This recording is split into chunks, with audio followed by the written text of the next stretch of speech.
izin ya Ustaz, mohon waktunya sebentar untuk wawancara kegiatan guru penggerak saya yang ada kaitannya dengan pengambilan keputusan yang berhubungan dengan dilema etika dan rujukan moral.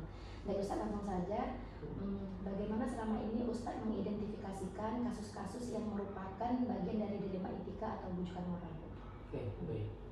Jadi berhubungan dengan dilema etika ini, kita tahu sendiri bahwa memang hampir di setiap instansi ya, tidak hanya di lembaga pendidikan, di tempat lain pun saya yakin pasti mengalami permasalahan yang berhubungan dengan dilema etika.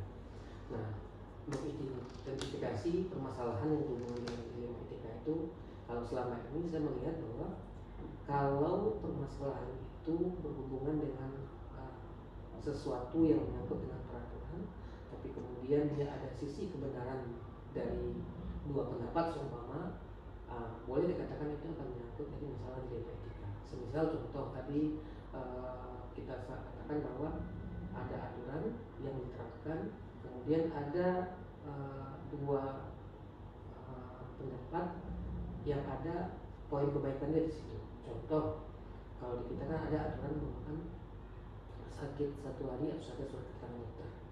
Nah, sedangkan ada mungkin guru-guru yang ketika sakit satu hari itu dalam kondisi sakitnya nggak sempat tuh ngurus yang namanya surat keterangan dokter.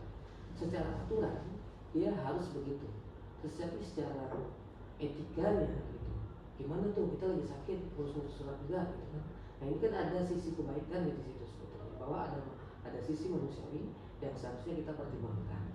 Nah, jika ada masalah seperti ini, nah ini kategori dilema etika. Kita identifikasi dia menjadi sebuah permasalahan yang berhubungan dengan dilema etika. Aturannya begini, tetapi kondisi realnya kita begini loh, kayak mana nih? Gitu. Nah, itu cara kita mengidentifikasi. Jadi sepanjang permasalahan itu berhubungan dengan dua poin yang ada sisi baiknya dari dua hal itu, maka itu dinamakan dengan dilema etika.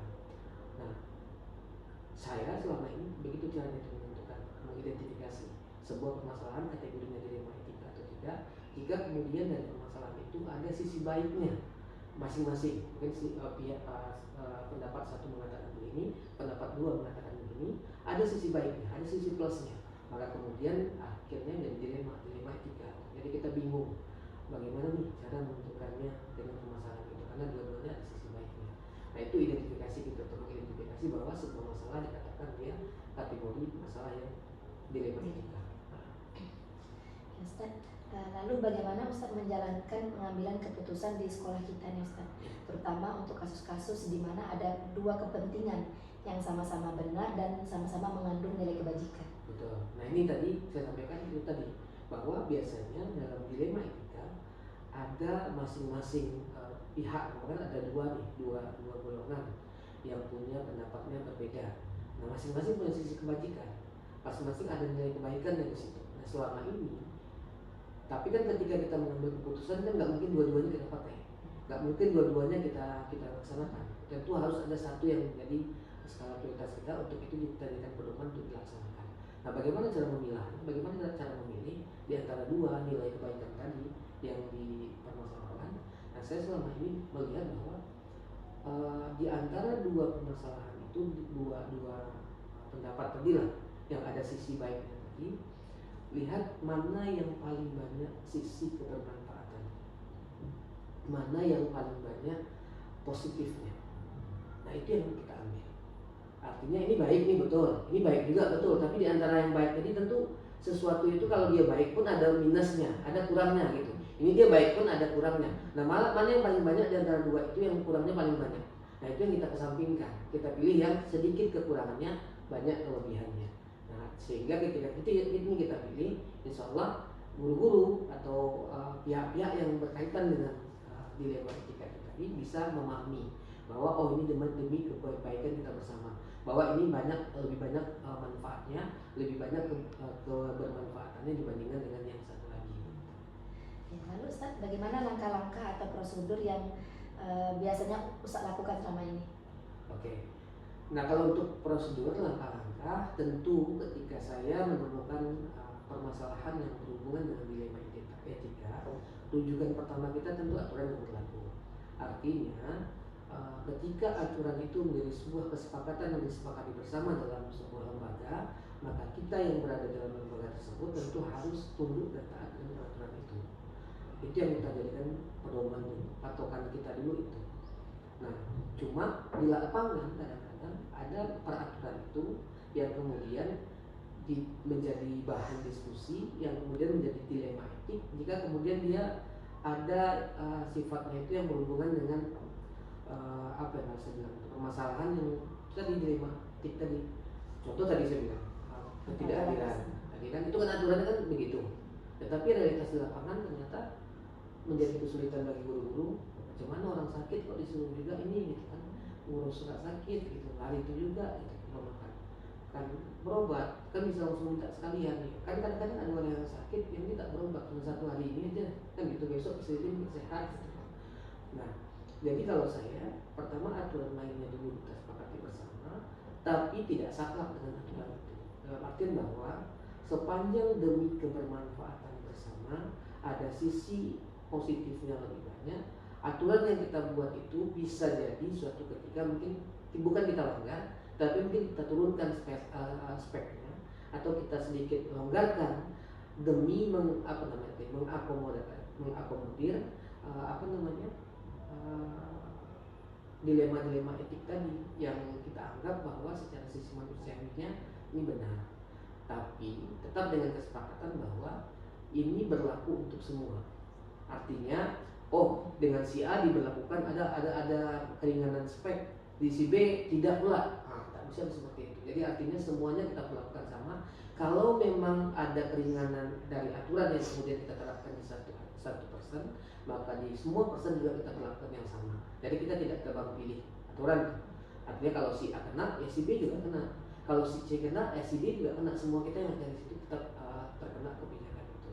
Jadi kalau saya patokannya aturan dulu, tapi aturan ini tidak 100% dia saklek begitu.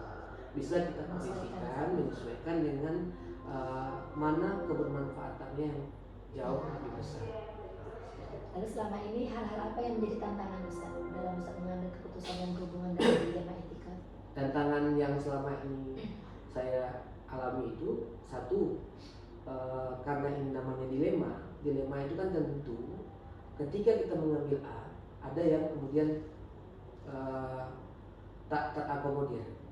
Tentu kalau yang tak terakomodir ini mungkin bisa jadi mungkin kalau dia orang tim kita tentu merasa sedih atau merasa kok gini, lo kepala sekolah kok nggak dengarkan apa yang kata kita bilang. Nah ini kan sebuah tantangan di mana harus diselesaikan juga, karena kalau dibiarkan begitu berlarut-larut tentu dia tak baik untuk sebuah tim.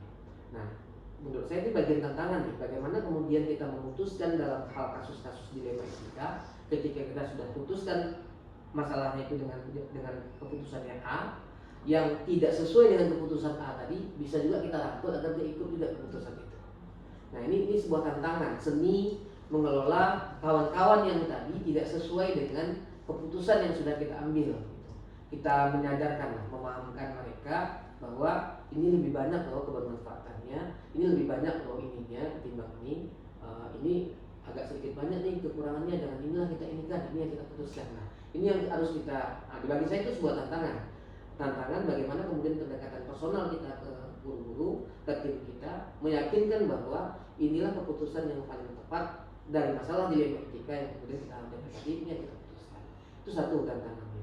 Kemudian yang kedua tantangan yang saya rasakan adalah menentukan pilih dari dua dilema tadi mana yang tepat. Nah, itu tentu butuh kita menganalisa lebih detail, menganalisa lebih dalam duduk persoalannya. Aturannya dulu, rujukan pertama aturan dulu, baru kita sesuaikan dengan aturan ini, kita sesuaikan dengan masalah dilema etika. Nah itu kita butuh memahami detail, memahami betul-betul permasalahan itu, sehingga ketika kita memutuskan itu sebisa mungkin meminimalisir terjadinya konflik susulan dari dilema etika yang sudah kita putuskan tadi. Nah saya pikir ini bagian tantangan yang harus kepala sekolah lakukan, bagaimana bisa melihat permasalahan itu secara menyeluruh, tidak memihak, tidak satu pihak atau memakan tidak berdasarkan satu data satu saja, tapi banyak data, melihat kacamatanya itu kacamata secara menyeluruh, sehingga kemudian bisa kita putuskan mana yang paling baik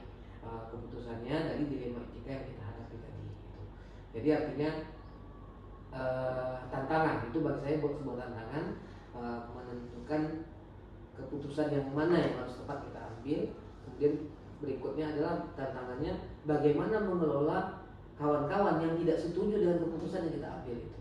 Karena ini bagian yang harus kita kelola juga, jangan sampai nanti menjadi kerikil-kerikil kecil yang kemudian nanti jadi besar, yang justru malah jadi timbul masalah baru dari keputusan yang sudah kita ambil tadi.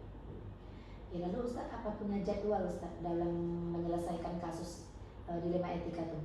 Atau misalnya Ustaz langsung menyelesaikan di tempat, atau misalnya Ustaz membuat sebuah jadwal atau prosedur untuk menyelesaikan permasalahan itu? Oke.